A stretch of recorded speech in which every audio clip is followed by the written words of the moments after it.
Alrighty, welcome to Supernatural Signals, my Haunted Journal edition. If you're new here, this is my Haunted Journal. It's where I casually yap about what's going on in my life, especially anything I'm experiencing supernatural.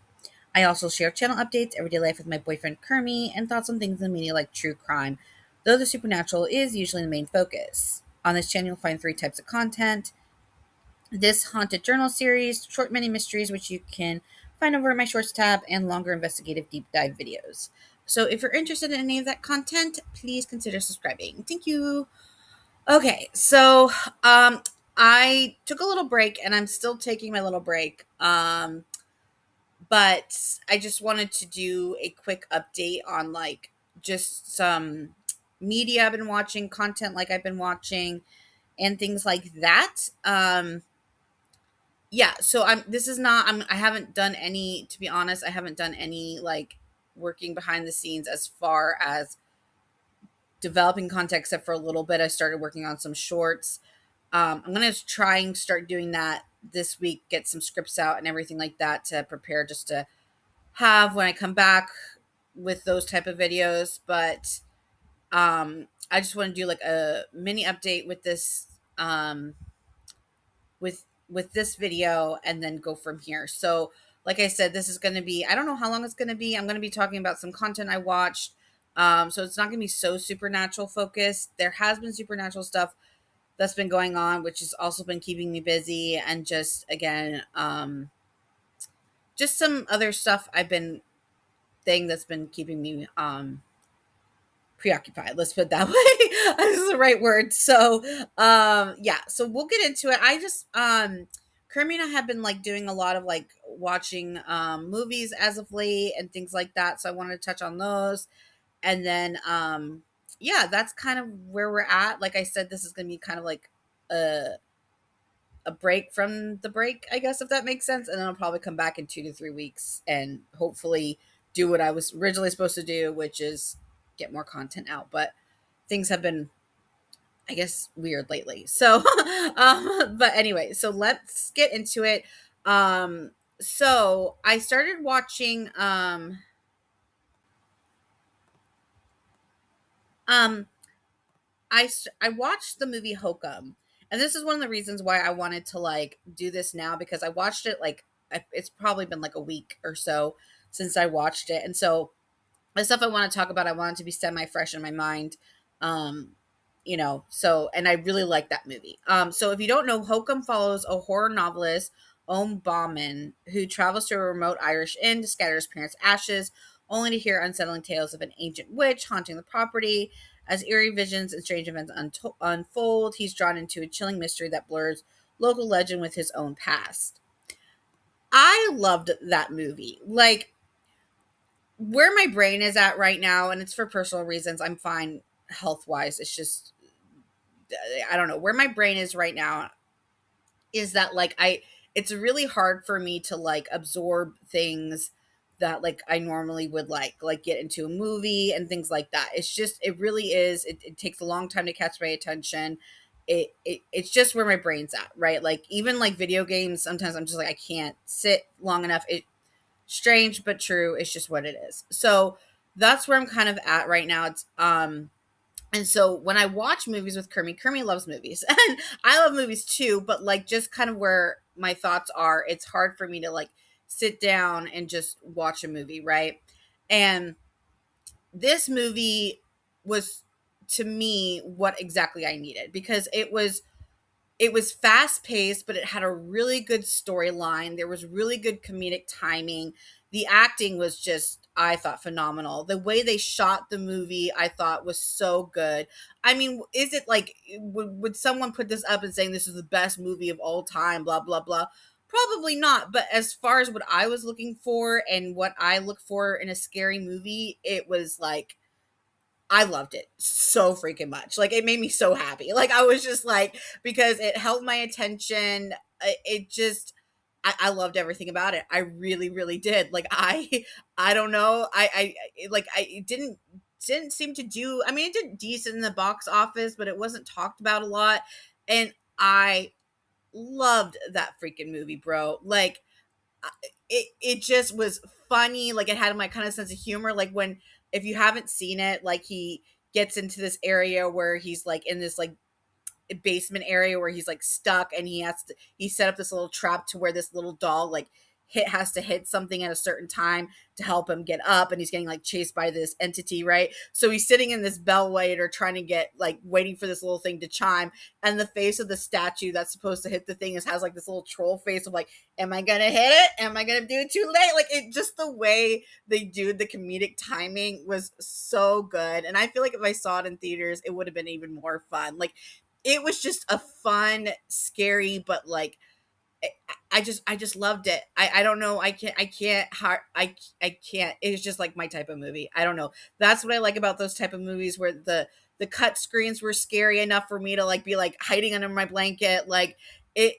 I just really liked it. I just really liked it. And I did watch some reviews and interviews and everything like that with the cast afterwards, and like people reviewing the show, and most people really liked it too. I just don't hear it talked about. Like, I keep hearing Obsession talk about, which I haven't had a chance to see that because it's not streaming yet, and maybe I'll go to the movies for it.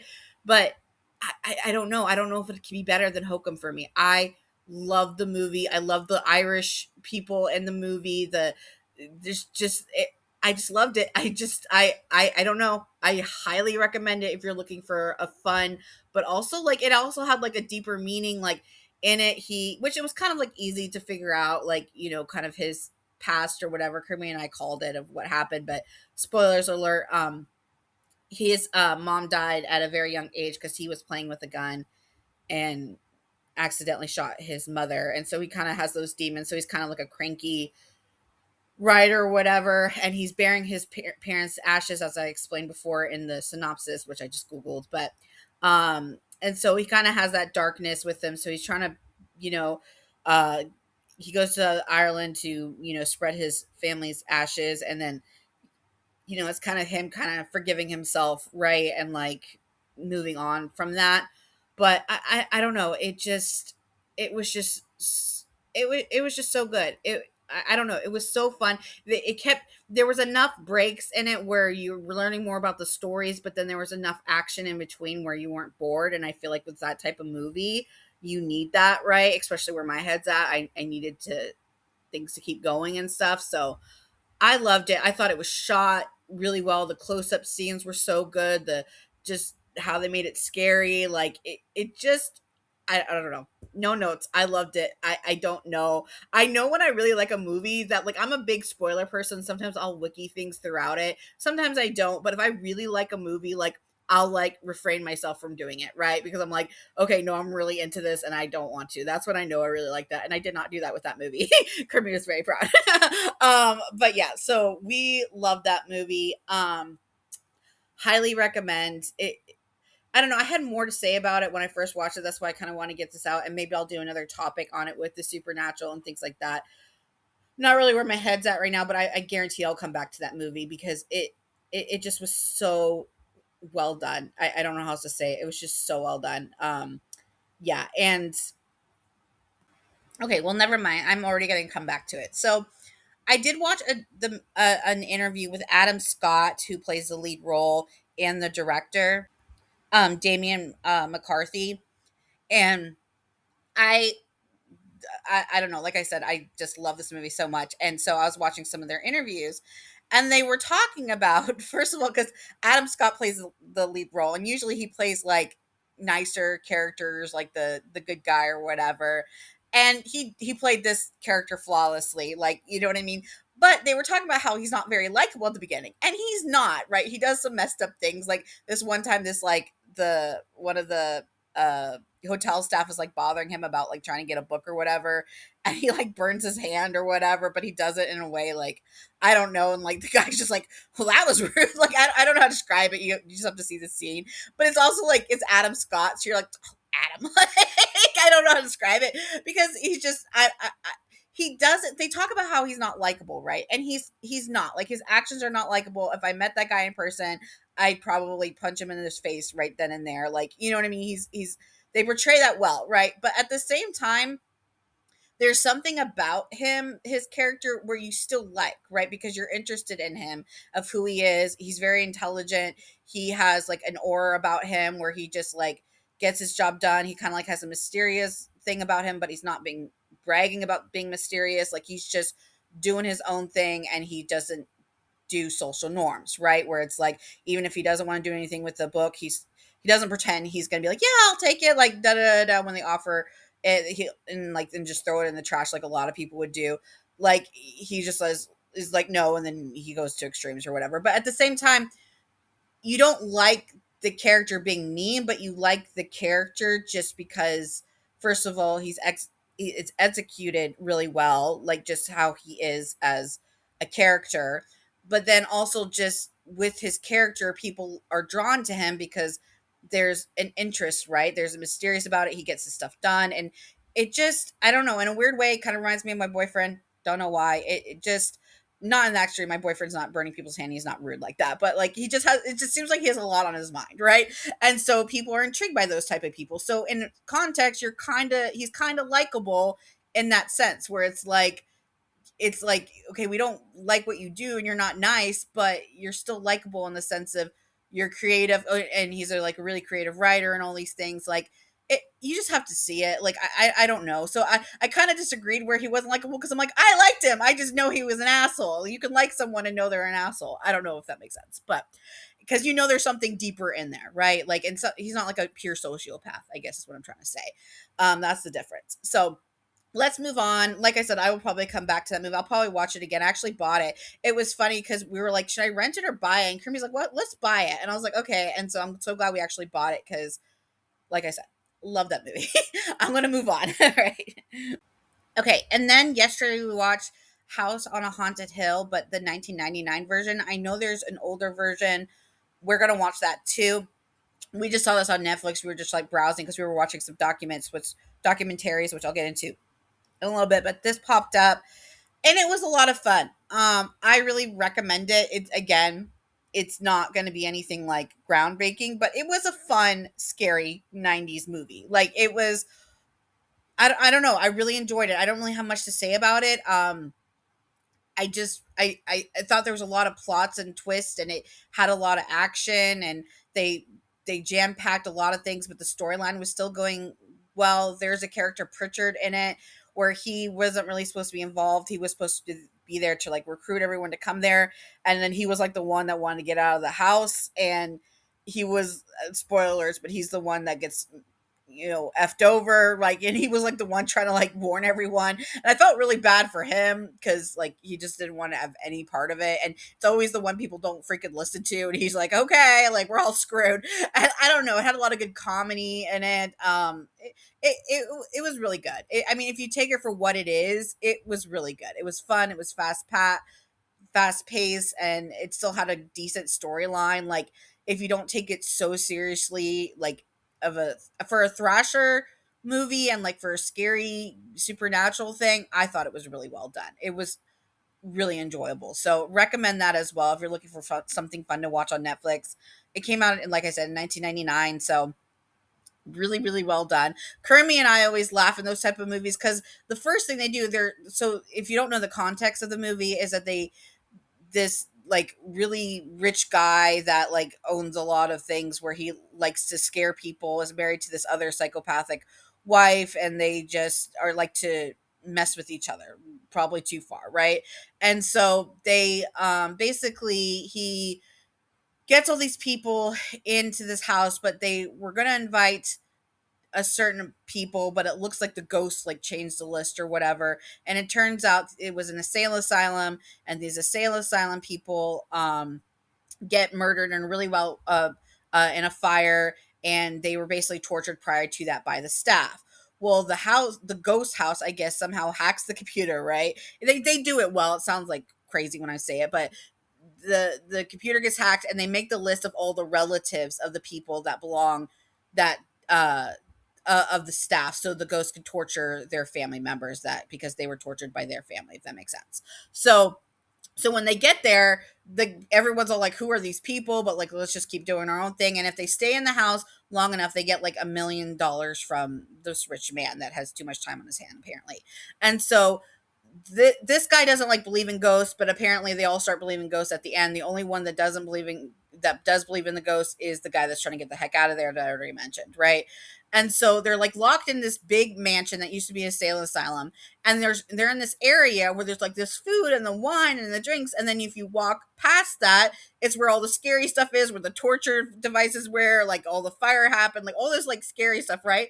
And the first thing they do is they go investigate the scary part where the guy is like saying, "Hey, this place is really haunted," and everyone's just like, "Let's like disperse and try and do things that we shouldn't be doing," right? And it's like, and then of course that's when everything starts happening. And I'm like, me and Kirby always say, we're like, why don't they just sit where the light is, where the wine is, where we can see what everyone is freaking doing, and just get to know each other and just wait it out. Like, I don't know why their first like niche is to go and like explore the creepy parts of the house. Like, I'm sorry, and I am someone that's into supernatural, but I would not be doing that because I respect the supernatural. So I'll go where the light is and let them come to me, and then we'll deal with it as a team together and not break apart. I don't know why they do that. Like, that's just me being silly. But like, Kirby and I were like, why are you going to the creepy cellar where people were tortured? Like, I don't get it. Like, just stay with the wine and the food and the alcohol. Like, I don't know. And I'm like, just keep each other up, talk, be adults. I don't know, do adult things. Your choice. Just don't go with the creepy part of the house. I don't. Whatever. Anyway. Okay, so I have some more stuff to say about that as far as the supernatural light goes, but I'll save that for another video. Um, but we're gonna move on to some documentaries we watched. First we watched Maternal Instinct, which was on Netflix, and that it was so messed up. We watched it a few days ago. I think we watched it like on Friday or something like that. That was crazy. And I heard about the story, and I think I got her mixed up with an another true crime case that was similar to it, which I'll get into in a minute. But let me kind of give you a synopsis of what this is about. So, about this girl, I guess woman, Taylor Parker. She's also known as Taylor Morton. And she ended up unaliving a girl that was only 21 years old, a mother who was pregnant, Reagan Michelle Simmons Hancock, and she was 35 weeks pregnant. And basically, overall, and we'll get into like why and all that stuff. She attacked that poor girl at her home, stabbed her multiple times, and then tried to take her unborn child, who she was naming Brax, Braxlyn, Braxlyn Sage Hancock, and took her from her abdomen. And then obviously the baby didn't survive. So it was just a horrible, horrible, horrible, horrible, horrible thing. But let me kind of explain how it led up to it. So you know how I was talking about earlier about with the movie, the difference between like a sociopath with um Hokum, where I was talking about like he's still likable because there's something underneath him, and he still has like you know there's something where it's like he still wants to be part of society. He still there's something there, right? There's a past there. With this case, I don't know what her past is, but just like with her, this is the difference between likable and unlikable, right? This is where I guess I'm getting at, right? Where this woman is not likable. I feel sorry for her because there's obviously something missing, and maybe I don't know that nothing came up in trial where something could explain her her psychotic behavior her whole childhood, um but or her whole life actually, but so let me just give you a background of her. So she's two kids, but she either doesn't have custody with them, or she's just like not in their lives. So maybe it's like I think from my understanding, it's like a little gray area there, but like she basically didn't have a lot of time.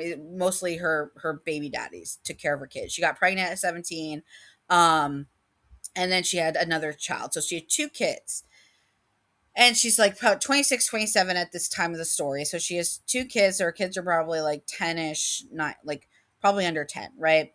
And she gets involved with this guy. So she kind of like, she has this group of friends, and she apparently has a lot of health problems, right? And her health problems start getting suspicious because she says she has cancer, but it doesn't seem, I don't know, people just start calling a spade, right? Everything becomes suspicious. Her friend gets pregnant and she gets really obsessed with her friend's pregnancy in the sense of like, crazy. And then she ends up having to get a hysterectomy for, I guess, real health problems. I don't know. It's kind of a gray area. But she ends up getting, she gets her tubes tied, and then she has to get a hysterectomy, right? So that's important to the story. She has a hysterectomy. Her friends know she has a hysterectomy. She starts acting really weird with her friend's pregnancy, and the point of like wanting to go into her app and figuring out the timeline of her baby, and like just really weird stuff going on, right? So her friends start distancing from herself. So she like moves on to an area that's not that far from her, I guess, old hometown, to like wreak havoc with new people because they caught on of how crazy she is. So that's kind of like where we're at, where things start getting even crazier. Okay. Then she meets Wade Griffin, right? And Wade Griffin is a country boy. He's a farmer. He doesn't make from what they're telling, I'm not, thing. He doesn't make a whole lot of money. He's just a typical country guy, has good morals from what everyone says in the documentary. Can't speak, thing, but just a guy living his life in the country, loves hunting, loves, ranching. He likes, he says he has good moral values, like, just what it is, right? And so she meets him. Keep in mind, she, before this, like the first, like, okay, sorry, I know I'm a little over the place, but the first thing that you have to know is like how early her weirdness started, because when she was in high school, she was like overweight. Like they showed pictures of her when she was younger, and she was a big girl.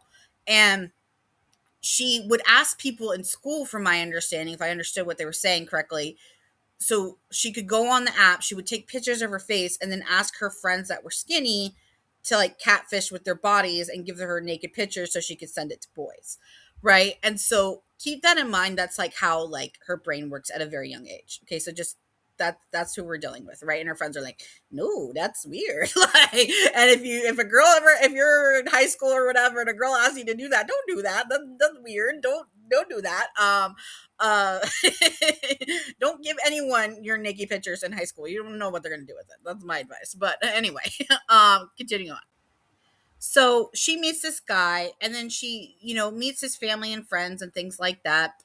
And she tells the family, including Wade, that she's gonna get all this money from like her her inheritance from her grandma. But she says she has a rocky relationship with her mom, and so her mom's trying to block it, but she's not worried about it. And so we need to start looking at like land that costs millions of dollars, right? Like crap ton of land. So she goes and she talks to the bank people and blah blah blah. Now here's the thing. Off the bat, the women in Wade's life, like their friend, like he has friends that are also couples, so obviously the females involved as well, and his mother and like other, all the women's sparks. This is why I love women, because all the women are like, what? Because none of this is adding up. If you watch the documentary, it's all the women that are like, something doesn't feel right here, like right off the bat. But women, when they call this shit out, it's like, oh, you're just jealous, or you're just, or they don't listen to them. His own mama, with later on down the road, especially, like the friends are like doing this investigation on this woman, and I'll get into it later, but he doesn't listen to them. And I'm like, women know things. It should be called women's intuition. The documentary is called Maternal Instinct. It should be women's instinct, because women just know, bro. Like we know with men and women, right? There's, on the end, we have established this, because I feel like everyone tries to do that. Like, no, women are the scary ones. No, men are. They're both scary, all right? And women are very good at figuring out who the scary ones are. I'm just fucking saying. All right, continuing on. So when I'm telling the rest of the story, I'm kind of like trying to show it in Way's perspective, and like where I would start being like, okay, like this, something's weird, right? Because she starts saying we got to start looking at land and houses and things that we want to grow our life, right? And In my mind, I don't think there's anything wrong with that. Like, you're a young couple, you don't really know how banking works.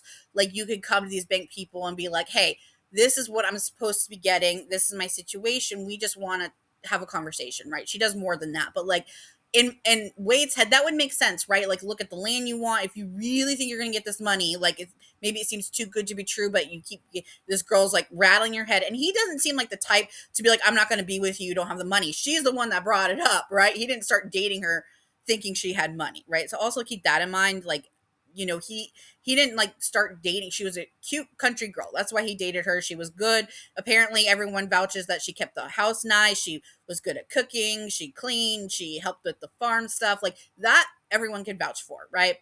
So that's why he liked her, and he just liked her. She was pretty, and she, seemed to be good to him, right? Like, it wasn't like she was cheating on him. Like, that's the stuff he wanted, right? It wasn't like, and then all of a sudden she was like, I have money. And it's like, I didn't ask you if you had money, but okay. Like, that's even better. Like, who else wouldn't like want that? Like, so I get that perspective. So I don't think he was like out here just for the money. So you can't use the excuse that she brought up the money just to keep him, because he wasn't after that. He didn't think she had money, right? From what the documentary was showing, right? And so, but any young couple, if you tell them they're going to get millions of dollars and they're trying to start their life, yeah, they would be excited. But they made the mistake of buying all the cars. They bought cars. They bought cars for family members that got repossessed.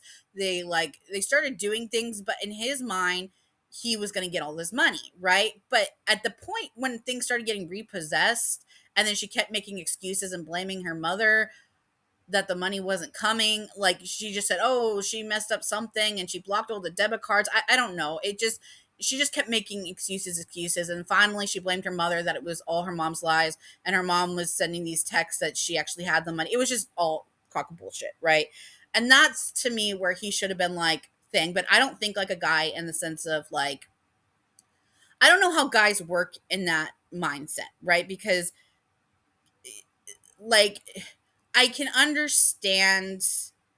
I watched this morning Ashley Banfield talk about it, where it's like, he lives in the country. There's probably not a lot of options. Like, he doesn't have like from what they're telling, especially at that age, he's a young guy, a six-figure job. Like you know what I mean? And so it's like, you're trying to find a girl. I know people in that culture, the country culture, they want that. Family is very important to them, right? Like, family is very important to them. Relationships are very important to them being the man, and that dynamic, right? So you can respect that, right? And so I think it's just he was just like blinded by it and didn't want to like give that up, and just like kind of chose to ignore it, right? And kind of just like, maybe deep down he knew she was full of shit, but just kind of wanted to like let her have that excuse that it was her mother doing the lies, and just wanted to move on from it, right?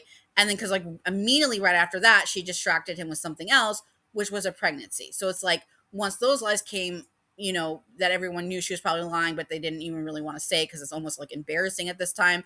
She brings up the pregnancy, so that's something else to talk about, right? Which is really smart on her part. So she says she's pregnant, but as you know, she had a freaking hysterectomy. So there goes that, right? Now here's the thing. This is again when his friends, especially all his female friends or female relationships in his life, start digging more and more, right?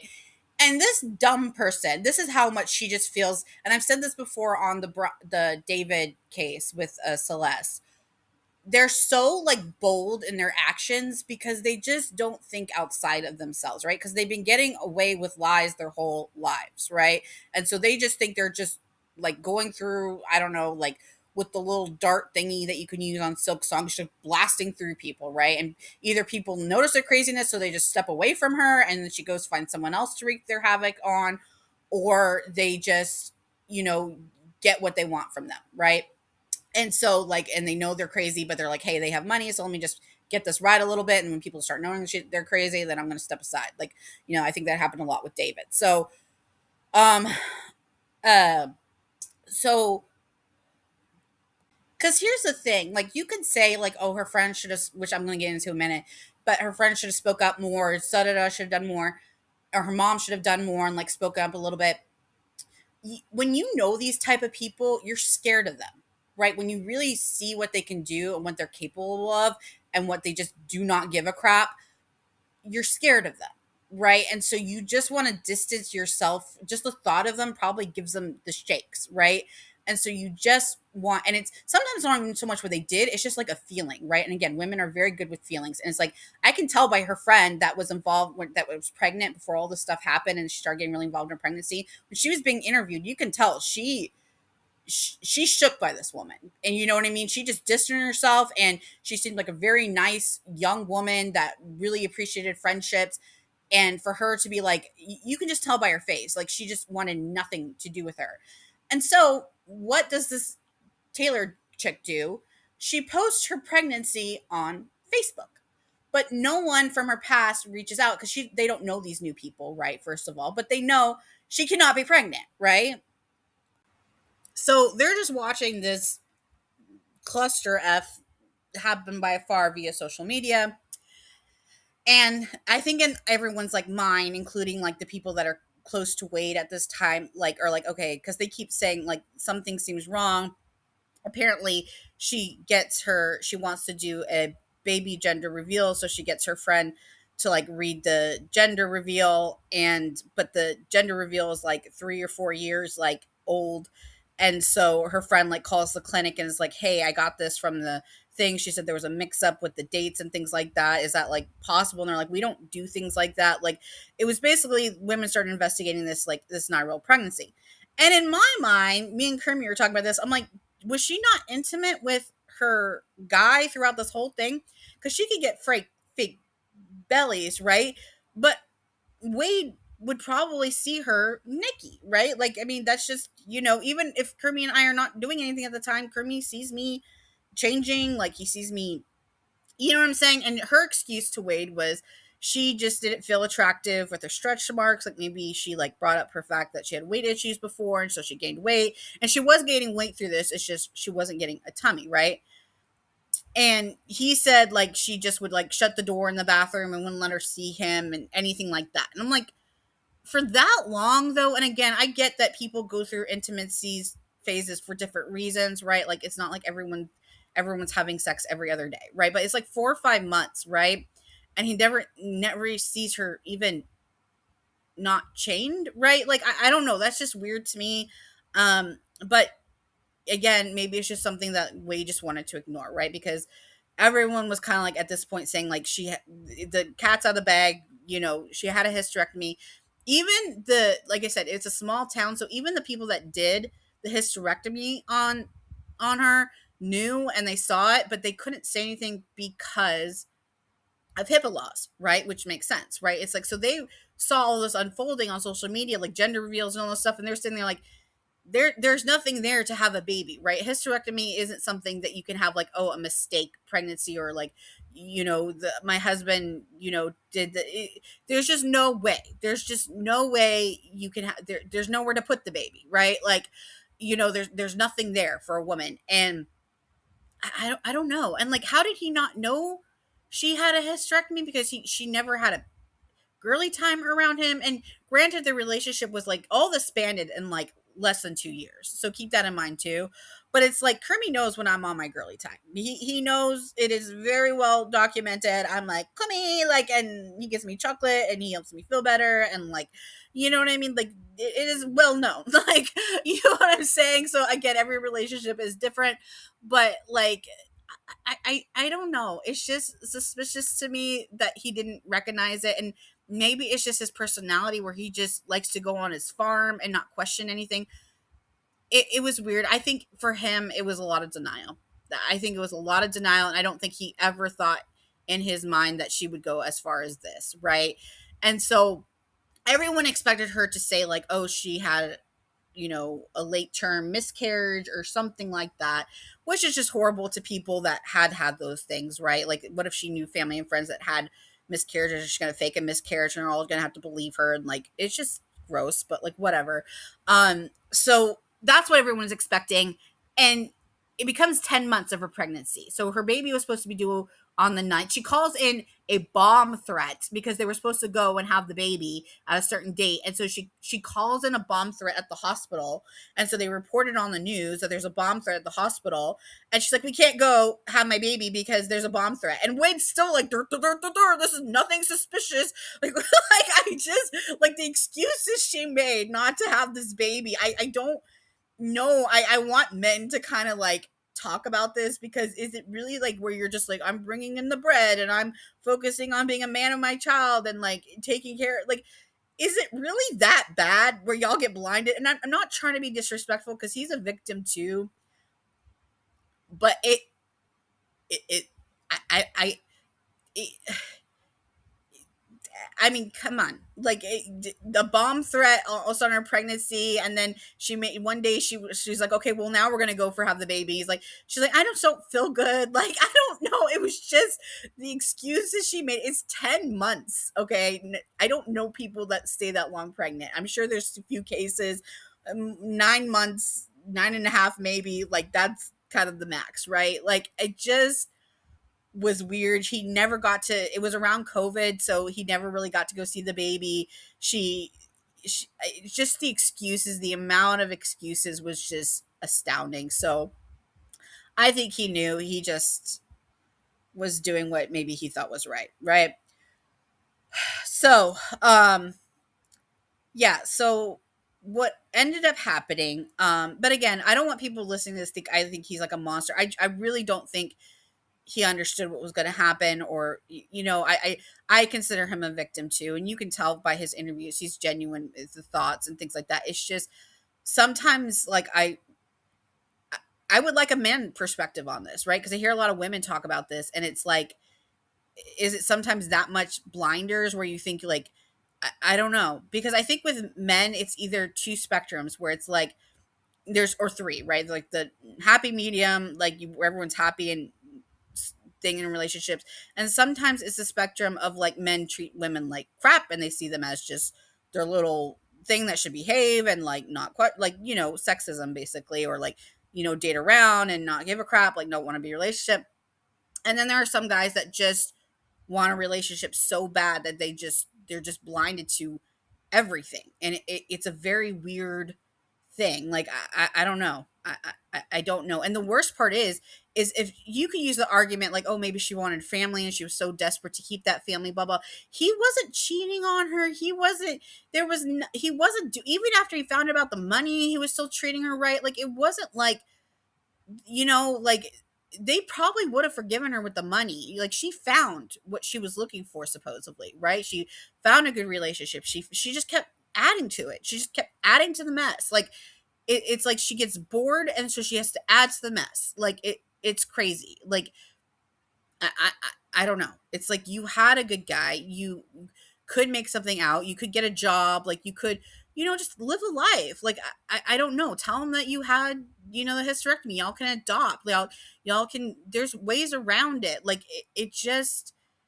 I don't know. There's something. It's like it's sad because it's like you feel bad for her in a way, in a sense of like there's something clearly missing in you, and I feel bad that you don't have that, but I don't feel bad for you for what you've done, right? Because what you were doing was wrong and selfish, right? But there's obviously something missing that makes you just not care, right? And see the world really derangedly. Like I don't know.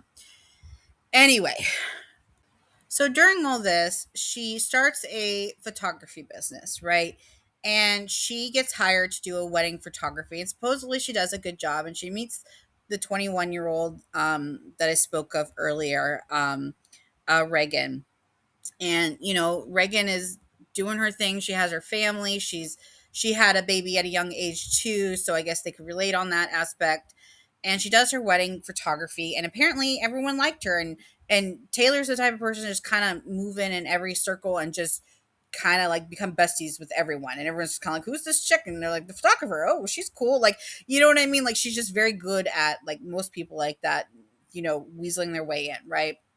And so they have the photography or whatever. They really like the pictures or whatever. And so that's how she meets Reagan. And then apparently it's again, this is why true crime is not my favorite thing to talk about because of this stuff, but so I'm going to brush past it. Apparently, the day before she was supposed to have her baby, she tells Wade's like, okay, I'm going to drive you to the hospital so we can have this freaking baby, right?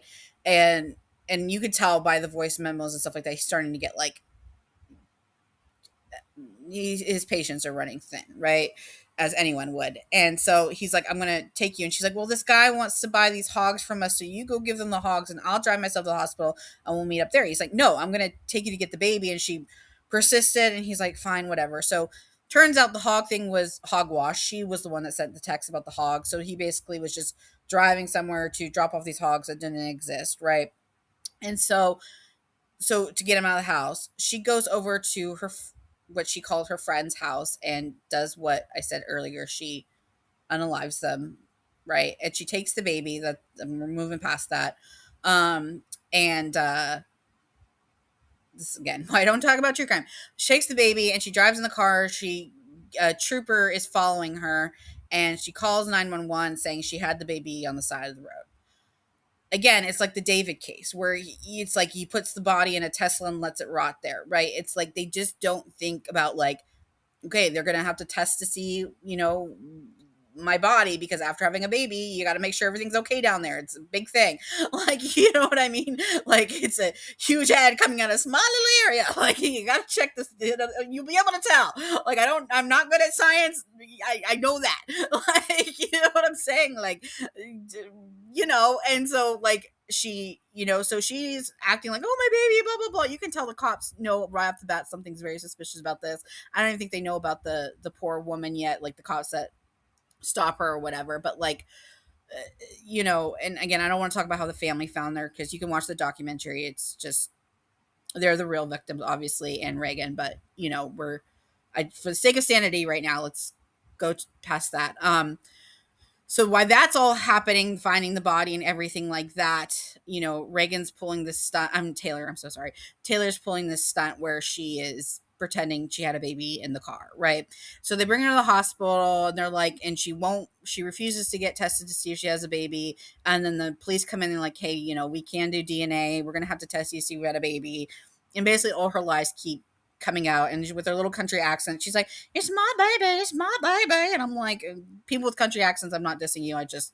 She was pulling on the thickness, right? Of the sweet little country girl, right? And I don't know what you're talking about. And then, Wade comes in and and obviously the baby doesn't survive. And she gets, at the end of the day, she gets death row, right? And I am not proponent for the death row. That's just my opinion on it. But I get why families are for the death penalty. And I would never tell a family, that's in this situation, you shouldn't wish that. Like, you shouldn't want that. You shouldn't. That's not my business, right? One of my friends, HG, has told me, and others people have told me, um, you know, you're it's hard because it's like before I used to be kind of like I wasn't sure on death row because I watch a lot of true crime and I see what the families go through and the monster things people do, and I can feel that anger, right?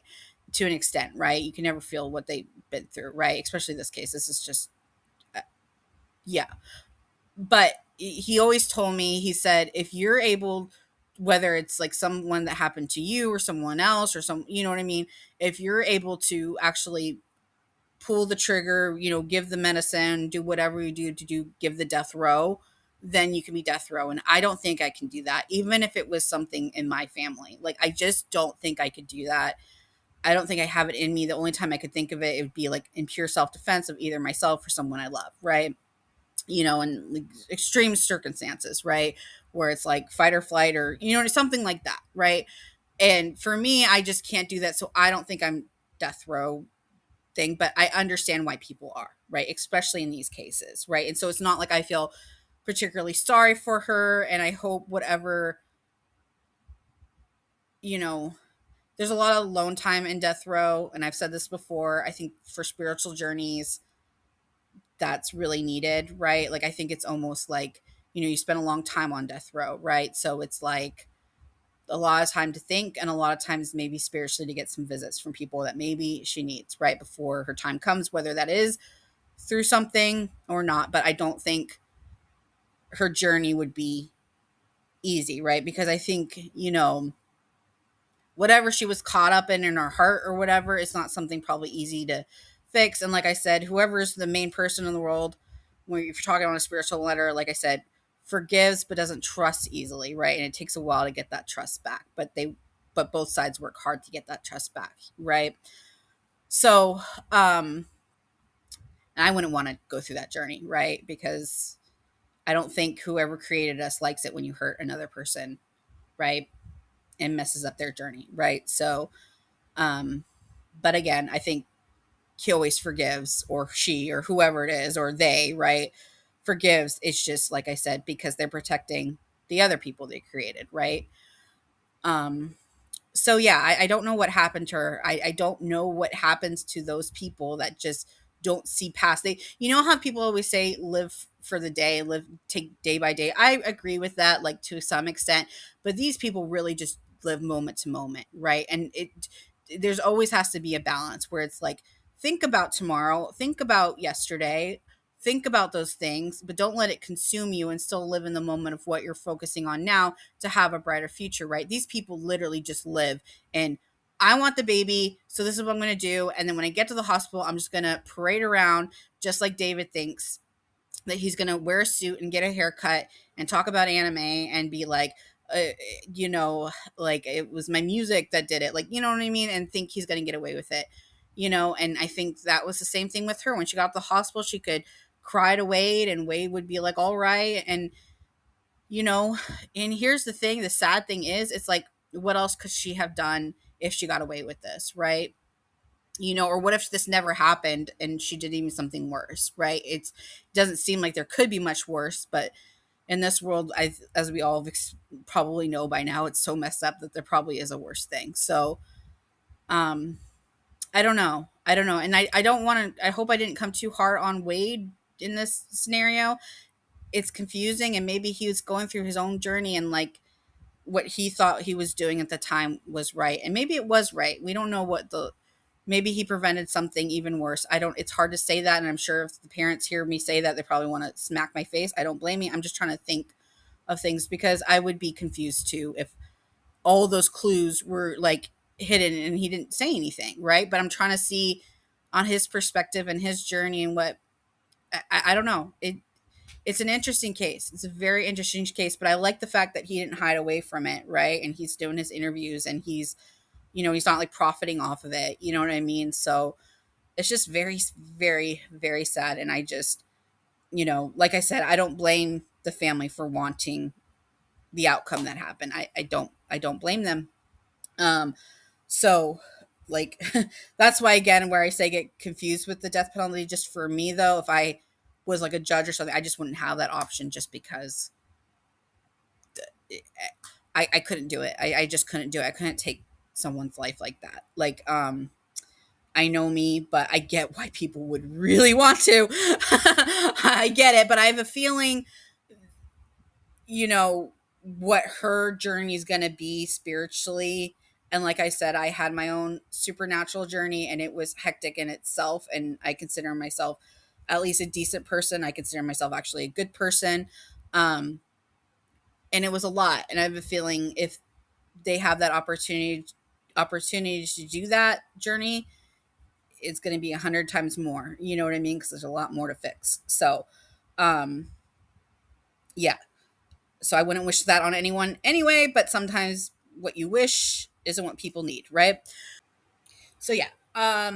It was a sad documentary. It was really well done, the way they put it together. And yeah, again, my heart obviously is for the family and Reagan and her little girl, Braxlin. So, uh, it just, yeah, it just, yeah.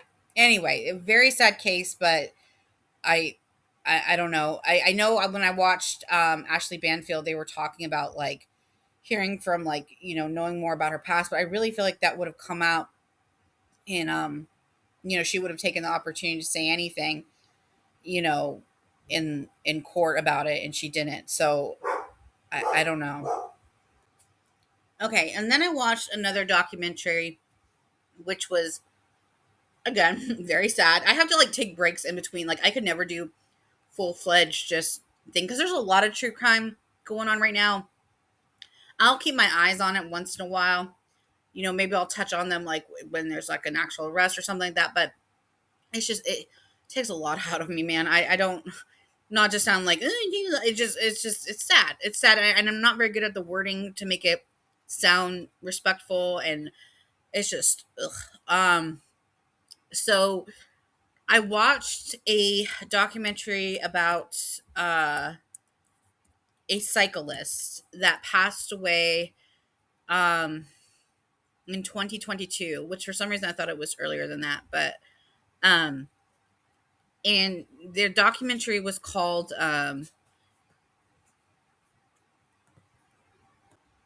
Truth and Tragedy of Moriah, and it's Moriah, I believe. Yeah. Um um Moriah Wilson. Um it was very good. Again, another sad one. Just to give you an idea of it, Moriah Wilson, she was in her mid to late 20s. I think she was 25 at the time. And she was originally a skier that wanted to go to the Olympics. She got really close and she got an injury. So she started getting to cycling, and she was a badass cyclist. Like she was winning. She did like long off road cycling events, and she was winning like everything. I don't know much about that world, but she was apparently a really big name, right? And so she was very good at it, very obsessed with it. Like it was like her whole world, right? Loved it.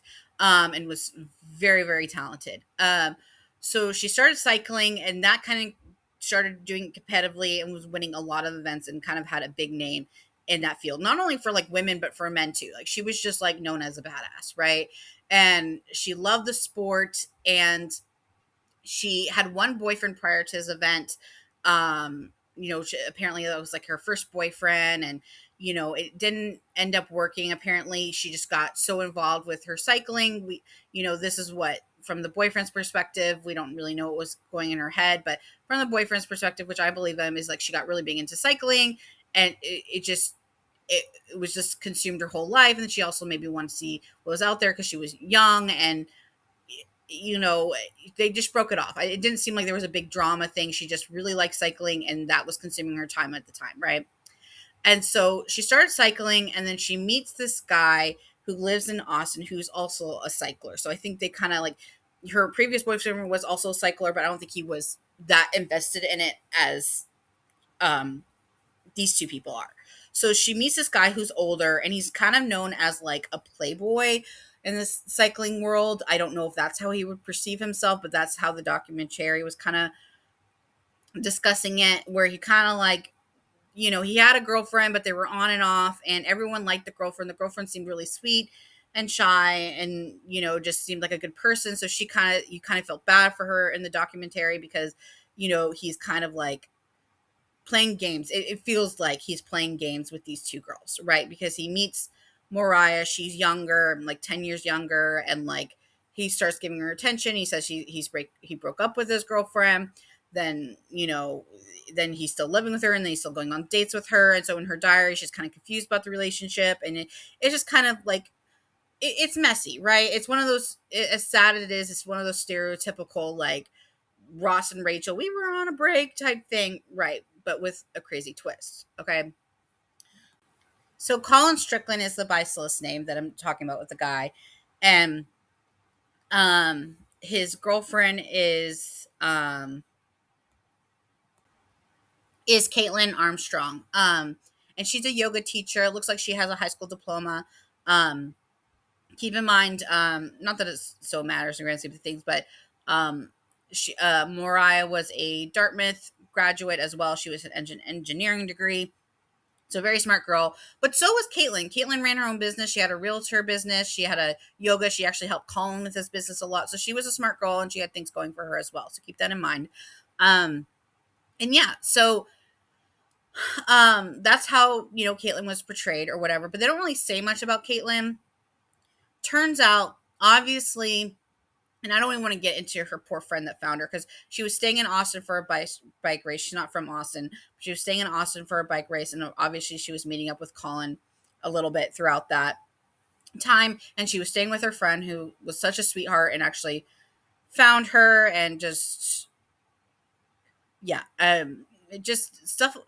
Again, this is the part I don't like talking about true crime, but she found her, and obviously when you find the body, you're questioned. So not only did the poor thing have to find the body, but then she got questioned, and they were not treating her so much as a suspect, but like definitely trying to rule her out as a suspect. So you're dealing with that, and like, you know what I mean. And I'm sure her mind was going crazy, and just the 911 call was just horrific. And I hope she sounds like she's doing well and like finding her peace and stuff. But I just, yeah. So anyway, and that's another thing. Women, like, I think this is gonna be off topic, and this is nothing to do with her. She did nothing wrong. Like, I want to, not this again. I don't think she did nothing wrong. Like, she did what she could, and the way she handled herself in that stressful situation, I couldn't do that. So it's nothing to her. But women, I think, especially nowadays, just, I don't know, the way I see the world differently after spiritual journeys and all that. I just see the world so differently. Women need to be so protective of each other, and men need to be protective of other women, and or your partner, if you're, man or woman, like whatever, like whoever you love and care about, you need to protect each other, right? Because you just turn on, I mean, for a freaking basketball game, people were riding in the streets stabbing each other. Like, it's just the way people see the world differently. People going on a spiritual journey and misinterpreting what their spiritual journey means, or what their journey, it's just it's dangerous. It can be dangerous, it really can. And I feel like this is the time where women need to be like, text me when you get home, who are you dating, turn on your GPS. Like, it really is. And I'm not trying to be one of those tinfoil hats people, but it it it really is. It really is. And if you find someone suspicious and you have intuition and you're wrong with that intuition, doesn't matter. I'd rather be wrong and make sure someone's safe than not, right? Like, that's where I'm at. Obviously, she went out during the day to meet Colin. They weren't doing anything bad. She came home, and what happened was Caitlin came with jealousy, saw them, I guess, out at a bar, which they were out on a date too. So, I mean, again, it wasn't the friend's fault at all. But like, it wasn't like she was up at 3 a.m. partying with some randos, right? You know what I mean? Perspective. But I'm telling you, I don't know. Hang on. The way people see the world, and the way people feel like they're owed certain people and entitled to people, especially with women, like, I hate to say it, and men too, to some extent, because we saw what happened to Wade, how she felt so entitled to Wade that she came up with all those lies. You just got to see different perspectives through it, where you as a normal person would never think to do um what any of these people I'm talking about would do, like what David did, what Caitlin did, what, normal people don't think that way, right? We just don't think that way. You got to start thinking that other people think that way, though, bro. It's crazy. But anyway, Caitlin comes and shoots her. Her friend finds her. She tries to save her. She couldn't, and she ends up dying. Well, obviously, the suspect first is the boyfriend, Colin. And honestly, when I was watching it, I watched the interrogation, so I don't know why I didn't remember. For some reason, I had in my head that Colin did it. I forgot. I thought Caitlin was part of another case. I got them mixed up again. But Caitlin, turns out Colin didn't do it. It was Caitlin. And so he was kind of, his life is pretty, I don't want to say ruined, because he's still doing his business. He's still, thing. But, people put a lot of, energy towards him, because you think obviously it's the guy, right? And turns out it was Caitlin. She was actually smart with it, though. They tried to interrogate her. She said nope. She ended up going to her sister in New York, and then getting her sister's passport, getting plastic surgery, which she did this all in like 45 days. So I don't know how she got plastic surgery that quickly, because I know it's a recovery time, but apparently she got plastic surgery on her nose, and then went to I don't know, some Puerto Rico or somewhere like that, and tried to live a new life, and they caught her pretty quickly. But she used her sister's passport to get away, and you know, she ended up, it was kind of funny the way they got her was they know she liked yoga and she was a yoga instructor, so they put an ad out asking for a yoga instructor. She answered it, and then that's how they caught her. Very smart on the police end. But yeah, the reason I like that case is I feel like the detective did a really good job because they all knew it was her after they put everything together. They just had to get the evidence that it was her car and she was outside of the car and all that stuff. And the way he was talking about how he just like he just put on surveillance videos of, not surveillance videos, but of videos of the street. And just like anytime he heard a car sound at night or whatever during the time that it could have happened, he would like turn and see, if there was any action or whatever. I'm like, that's something I would do. Because when I get interested in things like that, whether it's like a celebrity or a true crime or supernatural thing, I will just put things in the background and go about my day. And if I hear something weird that perks me up, I will rewatch that thing over and over again. And I'm like, yeah, that guy, I don't know. I appreciated that because that's like how my mind works. I just like have it in the background, and if something piques my interest, I'm like, all right, And so I thought the detectives did a. Sorry, my dog is joining me. If you can't tell, he wants to go on a walk, which will go in 2 minutes, buddy. And in Milwaukee, I need my steps in summer. I need to look good for the ladies. All right, so so I don't know. Good documentary, very sad. I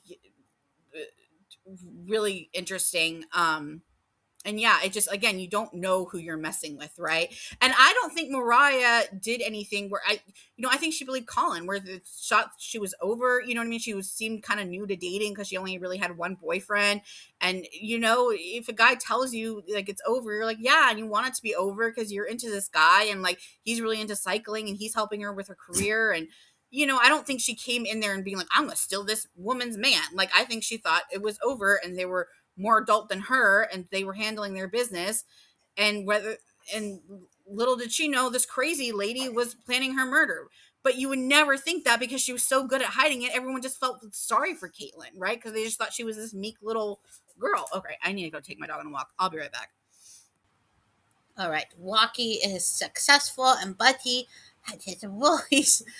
I know it's stupid. I don't care. He is the cutest little trot ever.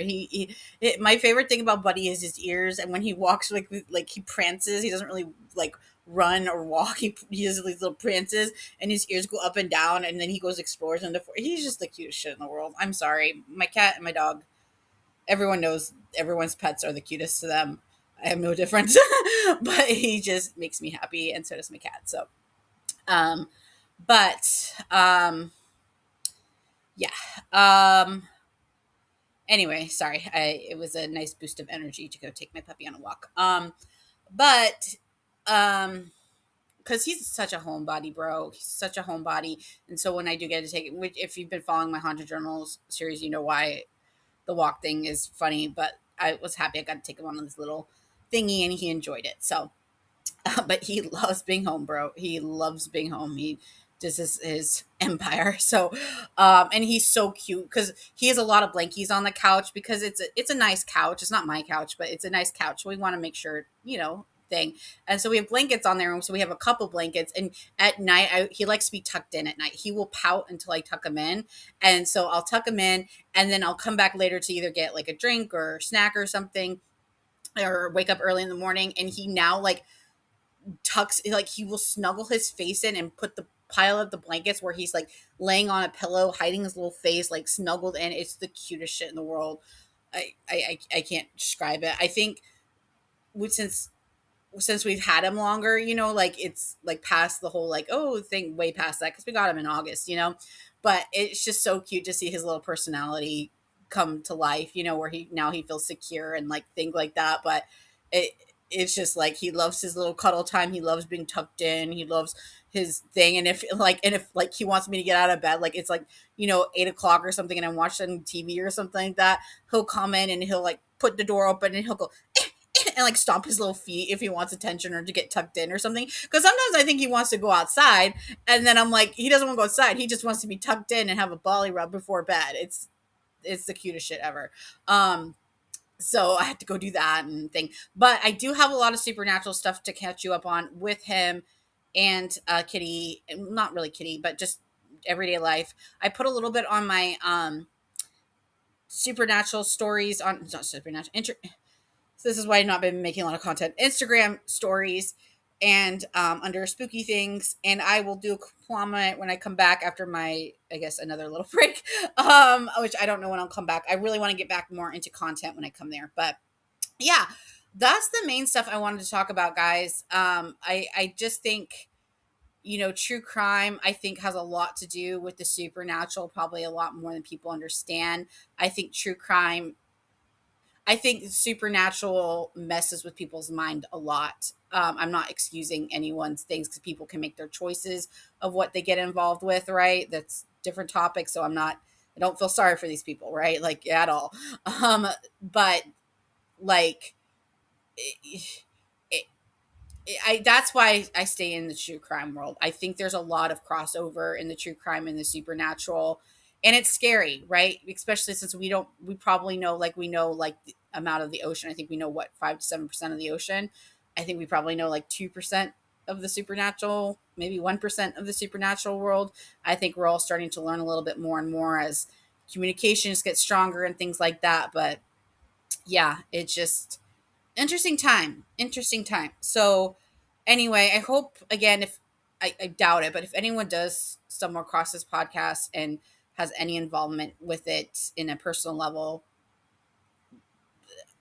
if it ever gets to the point where I like offend something or like something like that, where I'll probably step away from it because that's the last thing I want to do. That's why I'm always scared, not scared, but like hesitant to talk about these things, because I never want to bring anything worse to people that are going through things. So I hope people just know this is just a girl rambling about her thoughts and trying to do it the most respectful way possible. Anyway, other than that, like I said, I'll probably be back in like um sorry, my boyfriend is cute. Like, I was texting him on a walk and he's like, I don't know, he's cute. He wants me to do some shopping because he's like, he knows when I feel like a little out of sorts. He's like, shopping and having food on deck is always is always the thing. So like I said, I'm fine. I just am out of sorts is the best way I could put it.